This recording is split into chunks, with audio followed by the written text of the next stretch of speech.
Baik murid-murid, jadi itu sahaja pembelajaran kita pada hari ini. Esok kita akan sambung dengan tajuk puasa. Okey? Terima kasih semua. Abang bosanlah duduk kat atas rumah.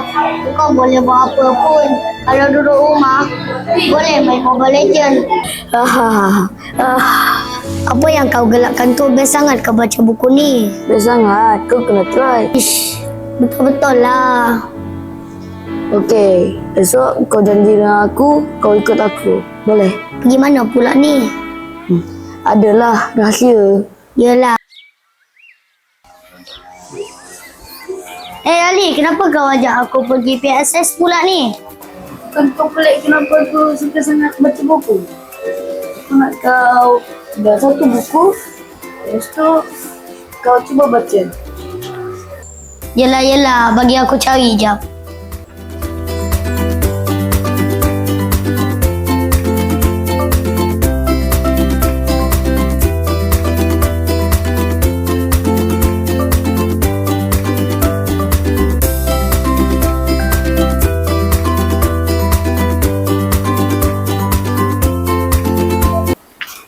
Ada apa?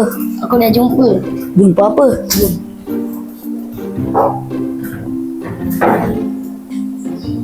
Kenapa tak pergi sana?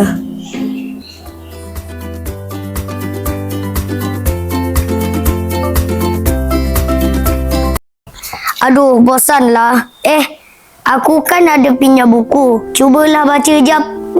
Cerita tentang seseorang budak berbangsa Cina yang bernama Mei Hui dan kawan baiknya Mariam memahami tentang berpuasa. Mei Hui, Mariam, kenapa kena nampak penat sahaja hari ini? Saya puasa. Oh, puasa. Sekarang termasuk banyak apa?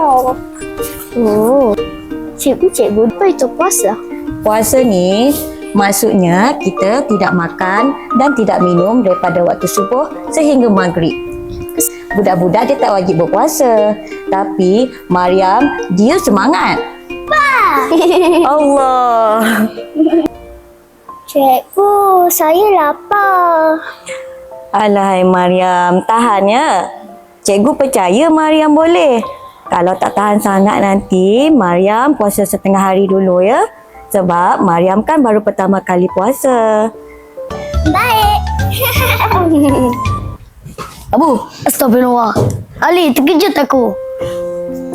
macam mana? Seronok kan baca buku? Tak sangka rupanya membaca buku ni menggembirakan.